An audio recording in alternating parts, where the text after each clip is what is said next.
Bonjour les amis de Millau, je suis content d'être avec vous, je souhaite que la grâce de Dieu soit au milieu de vous et que vous soyez encouragés et gardés aussi par le Seigneur. En fait, personne n'a vu venir cette tempête épidémique sur notre société, sur les endroits où nous vivons, nos pays occidentaux en particulier. Et je voudrais vous parler de tempête, parce qu'une tempête c'est un truc particulier, c'est soudain, c'est incontrôlable, ça fait peur. Ça met nos vies et nos biens en péril, ça touche nos personnes, ça remet en question notre avenir, et surtout, on n'a aucun moyen de savoir quand elle va s'arrêter, comment elle va s'arrêter. Et quand c'est fini, on se dit, mais qu'est-ce qu'on va trouver après? Quels seront les dégâts? Est-ce que tout le monde sera là? Est-ce qu'on aura perdu quoi? Combien? Et ce sont les questions que nous nous posons et personne aujourd'hui n'a de réponse.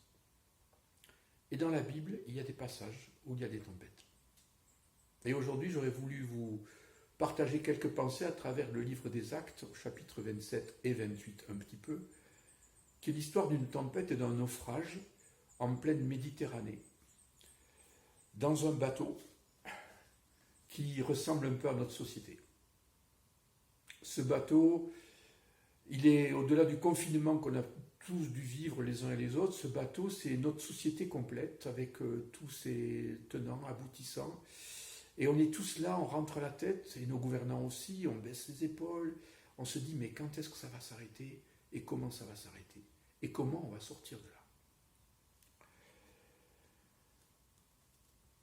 En fait, ce passage d'Acte 27, c'est un témoignage direct de quelqu'un qui s'appelle Luc, qui est l'auteur de l'Évangile, mais aussi des Actes. Mais en fait, c'est un reporter extraordinaire, un reporter de guerre, parce qu'il en a vécu des choses, il en a vu des choses. Et Luc est celui qui écrit ces passages en s'impliquant dedans. Ce que nous lisons là, c'est la troisième section qu'on appelle section « nous », c'est-à-dire l'endroit où Paul dit « nous » parce qu'il est dedans. Il a déjà dit « nous » il y a quelque temps dans Acte 16, il a dit « nous » dans Acte 20, dans des endroits où il était présent et témoin oculaire des faits, on ne lui a pas simplement raconté. Et là, il dit « nous » depuis le départ du bateau jusqu'à l'île de Malte. Parce qu'il est dedans. On ne lui a pas simplement raconté, il est témoin oculaire. Et il a vécu ces choses dans sa propre chair. Qui sont ces personnes qui vont vivre ce naufrage et qui nous intéressent? Alors il y a Luc d'abord, après je vous parlerai d'Aristarque et enfin de Paul. Luc, c'est un médecin. Paul l'appelle le médecin bien-aimé. Dans Colossiens 4,14, il dit « Luc, le médecin bien-aimé, est avec moi. » Quel soulagement d'avoir quelqu'un comme ça avec lui. Luc, il est grec. Et la tradition nous dit que peut-être il serait converti à Jésus-Christ à Antioche de Syrie, là où Paul a commencé son ministère comme premier ministère, apôtre avec Barnabas et d'autres. Cette ville d'Antioche, d'où il a été envoyé par le Saint-Esprit pour entrer dans la mission. Et donc, depuis Antioche, Paul va aller jusqu'en Turquie, l'Asie mineure de l'époque, jusqu'en Grèce, et puis en Macédoine, et puis en Italie. Et en fait, il espère un jour pouvoir aller en Espagne. Voilà, l'apôtre Paul est accompagné par un monsieur qui s'appelle Luc, donc qui le connaît depuis les débuts, qui a entendu son témoignage au moins 10 ou 20 fois raconté dans l'église d'Antioche, parce que c'était le pilier du témoignage de la vie de Paul. Et Luc est un homme fidèle. Il va être là jusqu'au bout. Il est un proche. Le second qui va s'embarquer dans ce bateau, c'est Aristarque. Alors Aristarque, c'est quelqu'un de Thessalonique, qui est aussi un juif. Lui, il n'est pas grec, mais il a un nom grec, parce que c'est un juif qui vit dans la diaspora, c'est-à-dire qui vit dans la culture grecque. Il doit parler le grec couramment. Et Aristarque, son nom veut dire celui qui gouverne le mieux, celui qui est le bon gouverneur, celui sur qui on peut compter. Et Aristarque, il a vécu aussi des moments difficiles avec Paul à Éphèse. Quand Paul, on l'a caché pour éviter qu'il soit amené dans le cirque avec toute la foule, alors on a amené Aristarque et Gaius, deux gars. Et Aristarque était amené aussi là. Il a vécu les émeutes d'Éphèse. Et après, il a accompagné Paul qui a essayé de re-rentrer à Jérusalem et il ne l'a plus quitté. Et en fait, il y a l'apôtre Paul. Alors Paul, il est un peu spécial, vous le connaissez bien, parce que Paul, il est d'un côté, il est juif, complètement juif, et d'autre côté, il est romain. Et Dieu l'a appelé pour cela. Parce qu'il est juif, parce qu'il est de la tribu de Benjamin, fils des Hébreux, pharisien, donc rabbin. Il a été élevé au pied de Gamaliel, le docteur de la loi, réputé dans le Talmud. Et en fait, Paul, il a ses racines juives, donc il parle l'hébreu, l'araméen, c'est-à-dire le patois local, mais aussi il est romain. Donc, né dans une ville qui s'appelle Tars, en Cilicie, il est romain. Pourquoi? Parce que son papa est devenu romain quelques années auparavant, quand l'empereur Octave Auguste, qui est devenu empereur Auguste, premier grand empereur romain, a donné la citoyenneté romaine à toute la ville. Pourquoi? Parce que cette ville s'était engagée à ses côtés quand il se battait contre ses copains pour prendre le pouvoir. Donc, il a eu le pouvoir, il est devenu le premier empereur. Vous savez, on commence par un triumvirat et à la fin, on est tout seul. Voilà. Et donc, il était tout seul et la ville de Tars s'est engagée. Donc, par gratitude, l'empereur Auguste a dit la ville de Tars, tous les citoyens de Tars deviennent citoyens romains, ce qui était un honneur.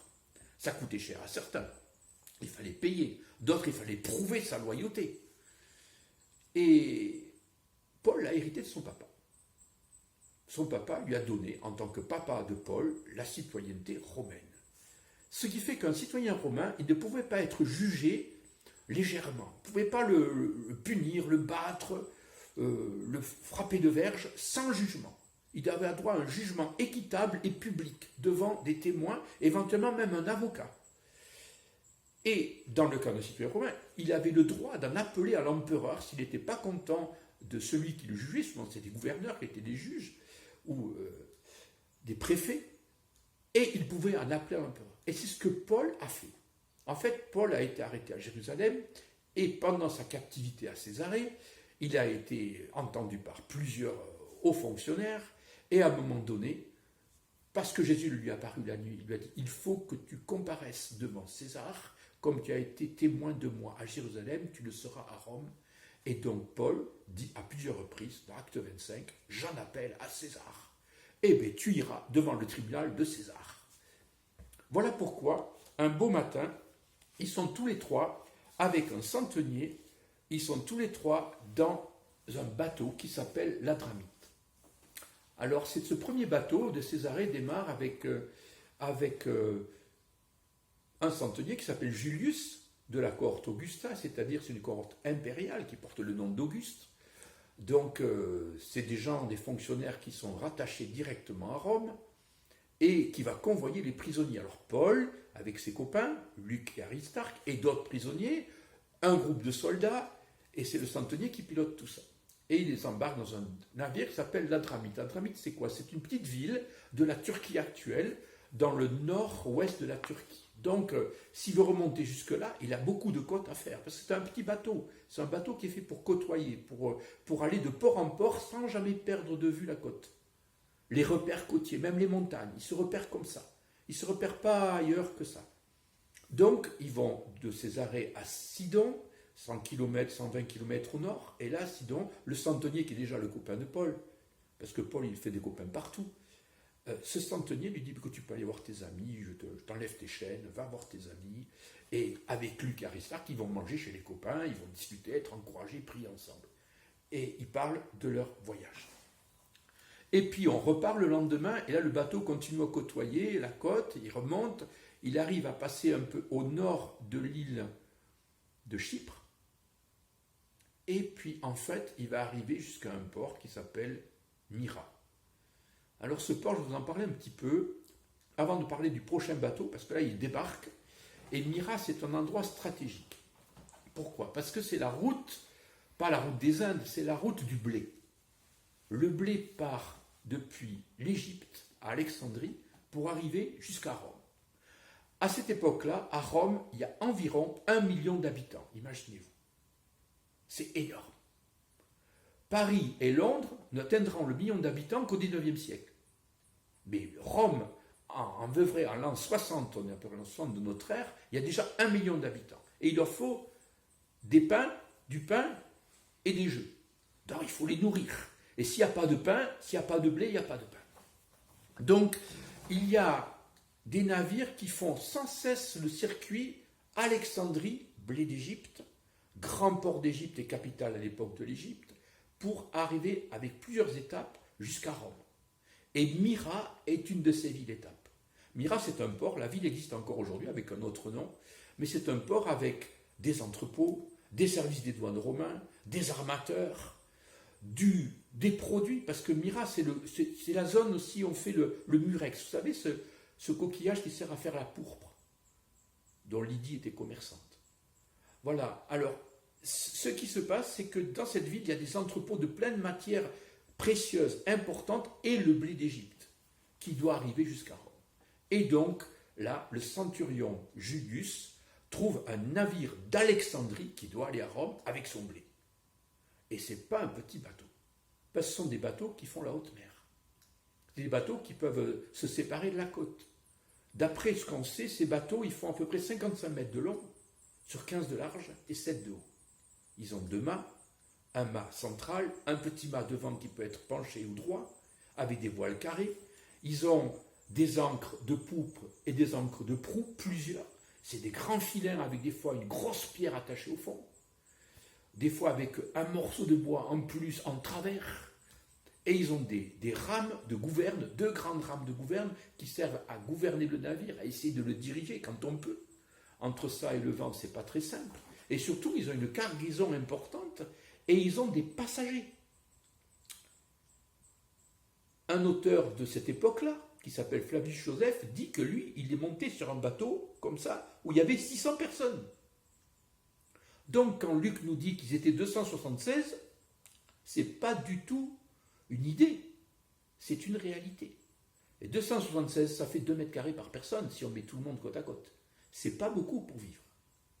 Et ces gens-là sont dans ce bateau et ils vont en direction de Rome, parce que le blé doit arriver à Rome. Donc ils partent de Myra et ils vont vers le sud et ils essayent d'abord d'éviter d'aller vers la Crète. Parce que la Crète, c'est le milieu de la Méditerranée, ce n'est pas le bon plan. Ils voudraient simplement sauter de la Grèce, passer le sud de la Grèce et remonter vers Rome. Mais le vent ne leur permet pas d'aborder à Kos, plus exactement à Cnide. Ce n'est pas possible. Donc ils sont déroutés, le vent les pousse vers le sud et ils vont se planquer du vent sous la Crète, qui est une grande île, rien à voir avec Chypre, le triple ou le quadruple. Et là, ils trouvent un port en fait où le vent leur permet d'accoster. Parce que des fois, le vent vient de la terre et leur empêche les bateaux d'arriver. Et ce port s'appelle Beauport. Et là, ils sont là et c'est pas tellement confortable. Et là, ils se disent qu'est-ce qu'on fait? Alors, c'est comme dit le texte biblique, le temps du jeûne est passé. C'est-à-dire le Yom Kippour est passé. Le Yom Kippour, cette année-là, c'est environ vers le 24 octobre. Donc, de novembre à mars, les navires, c'est fini. On reste au port, on hiberne. Parce qu'on ne peut pas aller en haute mer, il y a trop de vagues, il y a trop de vent, il y a trop de tempêtes, c'est trop dangereux. Mais en même temps, il y a une petite tentation d'essayer, et ce n'est pas leur cas, parce que les derniers bateaux qui arrivent à Rome avec du blé, ils le vendent plus cher. Parce qu'après, le blocus, le blé n'arrive plus pendant 4 ou 5 mois. Il faut attendre l'été suivant.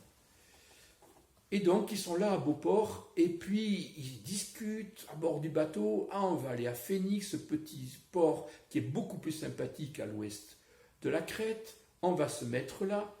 Et puis, une grosse discussion, et Paul va leur dire quelque chose. Il dit, mes amis, j'ai l'intuition, je ressens que si nous sortons de ce port maintenant, notre navigation ne se fera pas sans dommage, ni pour nos biens, ni pour nos personnes. Mais le centenier ne l'écoute pas. Il écoute le pilote, il écoute le patron, et il dit, mais non, on va tenter quand même, on attend que le temps soit bon, on va tenter d'atteindre Phénix. Ils ne veulent pas aller à Rome, ils veulent simplement longer la côte et monter jusqu'à ce petit port qui est mieux situé, plus confortable, plus vaste, pour un gros bateau aussi peut-être, parce que des fois les gros bateaux ne pouvaient pas accoster dans les ports. Il fallait, avec la chaloupe, il fallait rester à l'extérieur. Peut-être qu'il y a une baie qui permet de rester bloqué dans la ville de Phénix. Et c'est parti. En fin de compte, ce bateau est une société qui représente tout ce que nous sommes. Imaginez-vous, il y a un militaire, un officier, des soldats, des prisonniers. Il y a un médecin, Luc, le corps sanitaire est présent. Il y a des passagers. Il y a un patron, qui est le patron du blé et de tout ce qu'il y a dans le truc, c'est l'économie. Et il y a aussi un technicien, le pilote et les matelots, qui savent comment manœuvrer ces voiles et tout ce qu'il y a dedans, y compris la chaloupe. Et cette image du bateau, c'est un peu notre société où on est tous dans le même bateau, qu'on le veuille ou non. Et il y a aussi 3 chrétiens, Luc, Aristarque et Paul. Pas beaucoup, hein. 3 sur 276, ça fait pas tout à fait un peu plus d'1%. Pas beaucoup de chrétiens dans ce bateau pour prier, pour intercéder, pour s'en remettre à Dieu. Et ils sont sûrs, à ce moment-là, les patrons, qu'ils vont arriver de l'autre côté, là où ils veulent aller. Et la Bible dit, se croyant maîtres de leur dessein, ils mirent la voile, parce qu'un léger vent arrivait et leur permettait de quitter le port. Les bateaux étaient très dépendants du vent.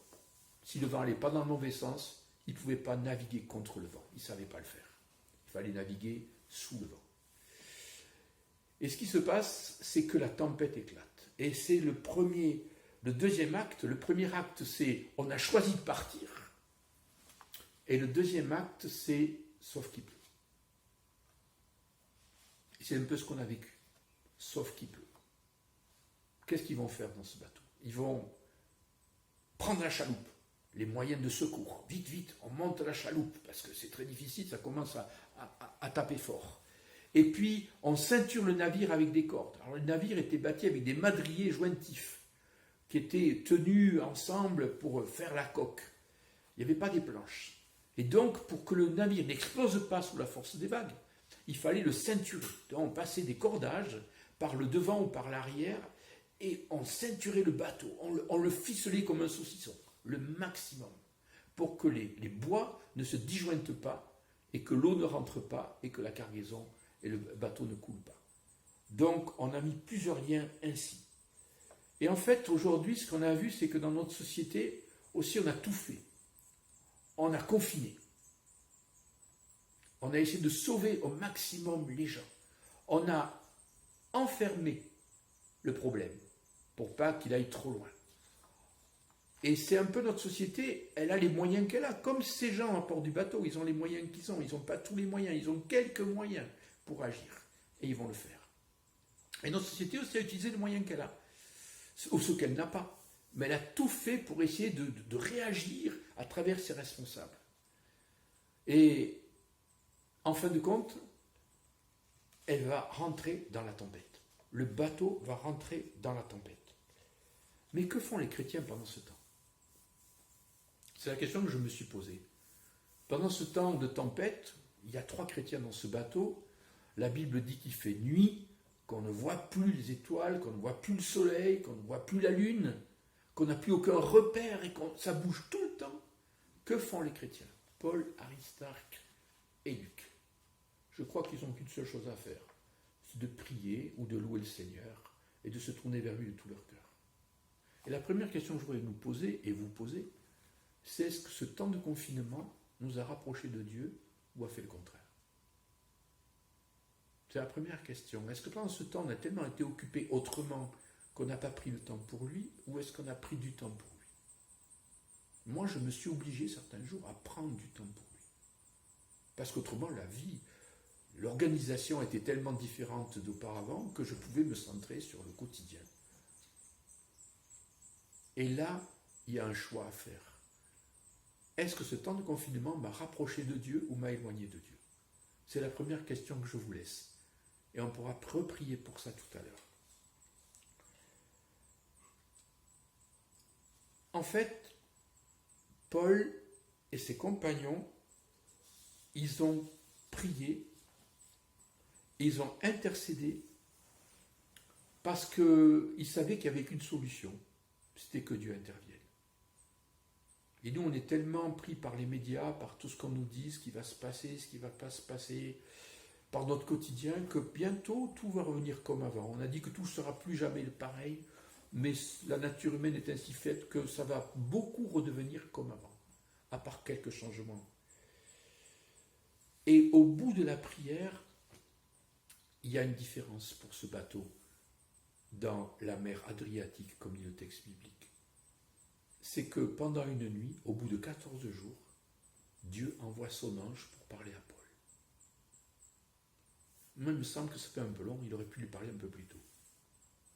Parce qu'au bout de 14 jours, dans 14 jours, ils sont dans la nuit, dans le peur, dans le froid, dans l'humidité. C'est pas un petit bateau, c'est un gros bateau avec 276 personnes. Il y a des gens qui ont peur, il y a des gens qui crient, il y a des gens qui supplient. Il y a des prisonniers. Et tout le monde craint pour sa vie. Alors, pendant la nuit, Dieu parle à Paul à travers son ange. Et au matin, dans la pénombre du matin, Paul prend la parole. Et la première parole qu'il dit, « Ô homme, il fallait m'écouter et ne pas partir du port, ne pas partir de Crète, afin d'éviter les périls et les dommages. S'il vous plaît. » Mais il n'en dit pas plus. Quelle sobriété. Nous, on va chercher des responsables, on va trouver des coupables, mais on n'est pas maître de la tempête. On est maître simplement de comment on essaie de réagir, et ceux du bateau ont tout essayé. Ils ont même jeté une partie de la cargaison. Ils ont même jeté une partie des agrès, parce qu'il y avait beaucoup d'agrès de rechange dans ces bateaux, parce que des fois on les perdait, donc il y en avait plus que nécessaire. Des cordages, des anneaux en bronze, des trucs comme ça pour faire passer les cordes à l'intérieur. Il y avait plein de choses. Et la cargaison, on voit qu'à la fin, ils vont encore en jeter. Donc ils n'ont pas tout jeté. Ils ont commencé à jeter la cargaison. Simplement pour alléger le navire. Et puis, Paul parle et dit, voilà, le Dieu que je sers et auquel j'appartiens m'a envoyé son ange cette nuit pour me dire, Paul, il faut que tu comparaisses devant César. Alors ton Dieu t'accorde tous ceux qui naviguent avec toi. Moi j'ai compris pourquoi Paul a prié. Paul a prié pour tous ceux qui étaient avec lui.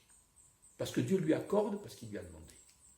Est-ce que nous avons prié pour nous, pour nos familles, pour nos amis, mais aussi pour tous ceux qui naviguent avec nous, nos prochains, nos voisins, nos amis, nos relations?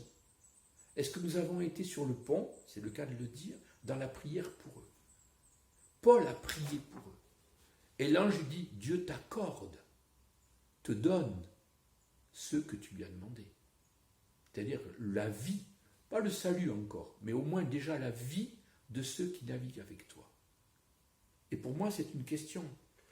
Est-ce que Dieu arrive à nous parler au milieu des tempêtes? Pour moi, c'est très difficile.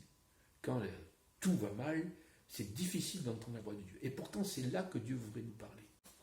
Est-ce que Dieu arrive à nous parler pendant les tempêtes? Pour nous dire, pendant cette tempête, je peux donner des paroles pour la solution pour telle ou telle personne. Alors, si Dieu lui accorde la vie de 276 personnes, y compris la sienne, c'est parce qu'il a un but, bien sûr. Ce but, c'est que Paul, comme Jésus lui a dit, comparaisse devant César. Nous, de notre côté, continuons à prier pour demander la vie, la guérison, le salut de ceux qui nous entourent. Notre prière n'est pas vaine. Même quand on ne voit rien, qu'il fait noir, qu'il fait nuit, que rien ne change. Nos prières ne sont jamais vaines. Nous sommes là pour le salut des autres, le salut physique, dans le cas de Paul, le salut spirituel. Et nous pouvons prier pour eux avec foi. Et Dieu entend nos prières. Alors dans ces circonstances, bien sûr, les matelots, ils veulent partir, certains. Paul dit, nous allons bientôt échouer sur une île. Et alors, la lueur d'espoir, bientôt on va approcher d'une terre. Et puis ils font des sondages, ils voient que le fond est de 26 mètres, de 40 mètres, ça baisse 26 mètres, 20 mètres. Et ils se disent, ça y est, c'est bientôt là. Ils font toutes les opérations qu'il faut, et quand on est presque arrivé, les matelots veulent partir. Les soldats veulent tuer les prisonniers. Vous savez, quand on arrive au bout d'une épreuve, on a l'impression que tous les égoïsmes refont surface. Chacun pense à lui-même. Mais sans matelots, ils n'auraient pas pu finir les dernières manœuvres. Parce que le patron du navire tout seul ne peut rien faire. C'est pas facile de manœuvrer un engin comme ça. En fait, souvent, dans ces moments, quand on sent que l'épreuve risque de finir, chacun reprend son paquet, chacun reprend sa vie, chacun reprend ses biens, ses intérêts personnels. Et dans les crises, en fait, il y a plusieurs choses qui se passent, et une en particulier que je voulais aborder avec vous, c'est que la crise est une occasion de se tourner vers Dieu ou de s'éloigner de Dieu. De rentrer dans la dépression, ou l'abattement, ou le silence, ou au contraire dans la colère et la révolte. Il y a toujours des aiguillages dans les crises, dans nos cœurs. On peut devenir révolté par rapport à l'État, par rapport au gouvernement, par rapport à la société. Comment devenir au contraire quelqu'un qui se confie complètement sans réfléchir et qui abandonne toute autonomie de pensée. On peut aussi quelqu'un qui se tourne vers Dieu à fond, qui va crier à Dieu, qui va intercéder, qui va dire Seigneur, j'ai besoin de toi comme jamais. Ou au contraire quelqu'un qui va lever le poing au ciel en disant Dieu, c'est toi qui es responsable de tout ça. Tu ne nous as pas protégés. Ou même pour certains qui le disent, tu nous as envoyé cette tempête épidémique. Dieu n'est pas l'auteur du mal. Mais on a toujours des choix. Et c'est pour ça que notre prière est importante dans ces temps de crise. Parce que notre prière pour nous-mêmes et pour nos proches, ou pour ceux pour qui nous prions depuis des années, va permettre le changement de cap. Je choisis la déprime ou la révolte, je choisis Dieu ou de m'éloigner de Dieu. Notre prière est décisive pour que les gens fassent les bons choix et restent dans les bons choix et les choix qui les rapprochent du Seigneur et de la volonté de Dieu pour leur vie et ne les éloignent pas. En fait, à la fin, tout le monde va arriver sur la plage et il va y avoir des miracles. Et des miracles de guérison, des miracles de salut. Mais ce qui est important pour nous ici, c'est de voir que Paul, dans toute sa prière, dans toute son attitude, il a un fil rouge au fond de son cœur. Paul, ça fait des années qu'il veut aller voir Rome. Et il l'a dit, dans Acte 19, il dit « Il faut que je voie Rome ». Quand il écrit quelques semaines plus tard aux Corinthiens, il écrit depuis Corinthe aux Romains, il leur dit « Je vais venir vous voir, les amis. Et avec moi, vous viendrez en Espagne. » Parce que l'église de Rome existe déjà. Depuis le temps de la Pentecôte, il y avait déjà des gens de Rome qui étaient là à la Pentecôte. Ils sont rentrés à Rome, et à Rome, il y avait environ une quinzaine de synagogues. Mais il y avait aussi une quinzaine ou un peu plus de foyers chrétiens, d'après la fin de l'Épître aux Romains. Les salutations de Paul nous montrent qu'il y avait beaucoup de monde dans des maisons qui priaient et qui adoraient Jésus. Et Paul dit, moi je vais vous fortifier, je vais vous encourager, mais je vais vous prendre avec moi, on ira jusqu'en Espagne. Formidable de savoir que Paul est peut-être passé à Marseille, pas trop loin de chez nous, avec ses amis, parce qu'il a pu le faire un jour. Mais ce qui se passe, c'est que Paul a un fil rouge parce qu'il a prié pour cette mission jusqu'à Rome et au-delà. Et quand il a prié comme ça, un jour, il s'est retrouvé avec simplement un ordre de mission. Il voulait aller à Jérusalem porter des offrandes des églises parmi la Grèce, la Macédoine et l'Asie pour prouver aux chrétiens juifs de Jérusalem qu'il était loyal et qu'il n'oubliait pas l'église mère de Jérusalem. Et en y allant, il a dit ceci aux anciens d'Éphèse, « Je sais que lié par l'Esprit, le Saint-Esprit m'avertit de lieu en lieu que des liens et des tribulations m'attendent, mais j'y vais sans tenir compte de ma propre vie. Je vais à Jérusalem sachant que ça va être peut-être la catastrophe. » Et donc les disciples veulent le décourager, Agabus veut le décourager, mais il refuse tout ça. Il dit « Je sais que je vais là-bas par la volonté de Dieu. » Et quelque temps plus tard, il va être arrêté dans le temple par une émeute. Et là, il va être en procès avec les Juifs devant les procurateurs romains. Et c'est ce qu'il a amené aujourd'hui dans ce bateau. En fait, Jésus lui a dit, tu vas aller devant César. Tu vas en appeler à César. Et dans ce bateau, c'est toujours la même pensée. Alors, qu'est-ce que ça veut dire pour nous, ça ? C'est que le plan de Dieu et les projets de Dieu pour nos vies ne seront jamais changés par les tempêtes. Ils vont simplement être changés dans la façon dont ils vont s'accomplir. Paul ira à Rome, mais pas comme il l'a pensé. Il pensait aller à Rome en bateau avec les amis, faire une expédition, après marcher jusqu'en Espagne. Mais non, il va y aller en tant que prisonnier. Mais en attendant, il va témoigner devant Festus, Félix, Agrippa et Bérénice, c'est un roi et son épouse. Les autres, c'est des procurateurs. Il va témoigner devant des tribuns, devant des centeniers. Il va donner son témoignage à maintes reprises, jusqu'à le donner même dans l'entourage de l'empereur romain quand il sera à Rome.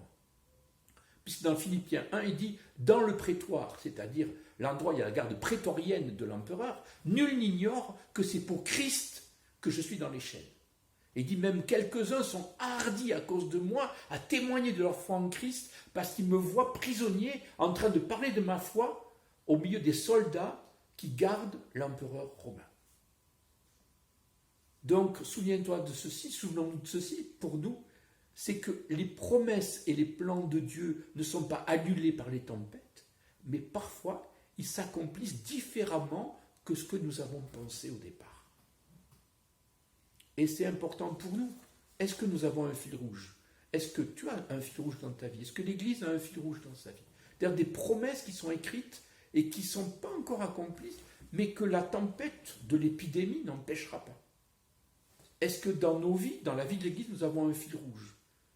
Nous avons un fil rouge général en tant qu'Église. C'est d'être témoin de Jésus-Christ jusqu'au bout du temps que Dieu nous a fixé. On est dans les temps de la fin, ça c'est depuis que Jésus est mort et ressuscité, on est dans les temps de la fin. Mais les temps de la fin ont des balises. Et il y a 3 balises qui nous montrent qu'on est vers le bout des temps de la fin. La première balise, c'est Jésus qui dit dans Matthieu 24, il dit « Quand vous verrez le figuier reverdir, alors soyez sûr que le Fils de l'homme n'est pas très loin. » Et le figuier qui reverdit, c'est Israël. Israël, c'est l'image du figuier. En 1948, Israël a retrouvé une nation. C'est une nation en tant qu'identité, mais pas en tant que religion. Et puis il y avait une autre phrase de Jésus dans Luc 21 où il dit « Jérusalem sera foulée aux pieds par les nations, alors viendra la fin. » C'est-à-dire que quand le temps de nation sera fini, et ça s'est passé en 1967, quand le peuple d'Israël a reconquis Jérusalem, qui n'était plus foulée aux pieds par les nations, qu'elles soient des nations arabes, des nations anglaises. Et puis on a une dernière phrase que Jésus nous donne comme balise, c'est « La bonne nouvelle du royaume de Dieu sera prêchée à toutes les nations ou tous les peuples, alors viendra la fin. » Et c'est notre mission.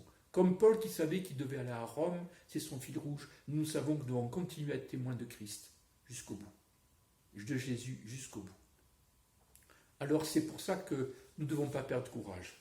Nous devons continuer à regarder devant et à nous dire que maintenant, le temps n'est pas fini. Mais le temps commence.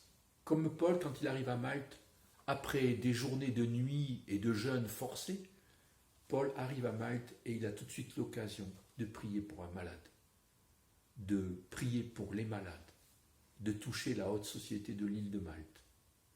Et de nous aussi, qu'est-ce que Dieu va nous ouvrir comme porte après tout ça? Qu'est-ce que Dieu va faire après tout ça dans nos vies, dans la vie de l'Église? Quel est notre fil rouge? Mes questions, je vous les laisse, elles sont là.